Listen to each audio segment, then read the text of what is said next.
रामराज वाला शासन है या रावण राज वाला शासन। किसी दौर में जो हिटलर शासन चला था, ये उसी का रूप रामलला कब आएंगे, जब इस देश का किसान खुशहाल रहे। देखिए, ऐसा है कि भारतीय किसान संयुक्त एकता मोर्चा के पहले जो संदर्भ में किसान आंदोलन जो चला था, उसमें किसान हितैषी का भी कई अपने मांगे थीं।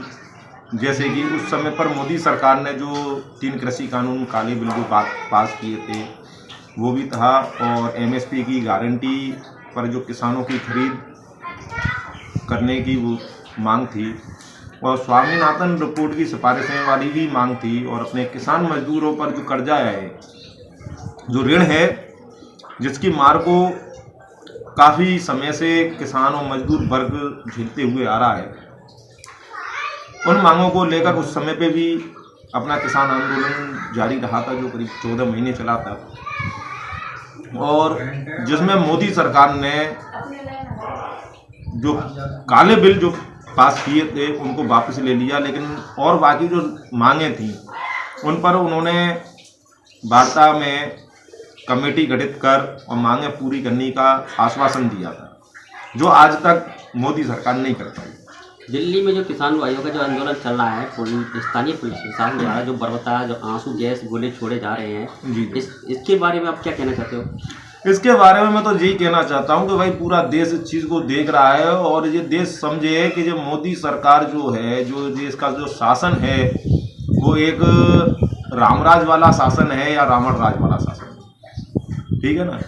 मोदी जो है भले ही केंद्र में है, लेकिन जो अपना एक आज वर्तमान में जो देश को कहते हैं कि जैसा लोकतंत्र है, ना कि राजतंत्र, लेकिन जो हिटलर सरकार चला रहा है, किसी दौर में जो हिटलर शासन चला था, ये उसी का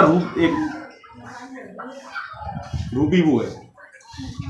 और ये चाहे लाद अयोध्या में रामलला को लेकर आए, लेकिन इसके कहने से रामलला नहीं आने वाले। रामलला आएंगे तो अपने मन से आएंगे, लेकिन रामलला कब आएंगे, जब इस देश का किसान खुशहाल रहेगा। आज किसान भाइयों के साथ इस तरह जो विभिन्न मांगे हैं, क्या दिल्ली के किसान, देश भर के किसान दिल्ली में कूच कर पाएंगे? हाँ, बिल्कुल करेंगे। जिनकी जो मांगे चल रही हैं किसान भाइयों की, कौन कौन सी जो विभिन्न मांगे? आज वर्तमान में एक तो एमएसपी की गारंटी पर किसानों की फसलों को खरीदा जाए, देश में स्वामीनाथन रिपोर्ट की सिफारिशें लागू हों, और देश में जो किसान और मजदूर वर्ग पर जो भी कर्जा है उसका कर्ज माफी की जाए।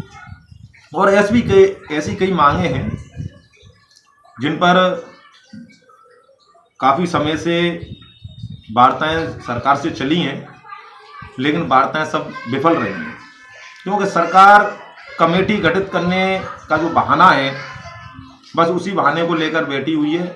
लेकिन अब समय आ चुका है, लोकसभा का वही चुनाव करीब है, और इस बार किसान और मजदूर वर्ग जो है वो आर पार की लड़ाई के लिए बिल्कुल तैयार है।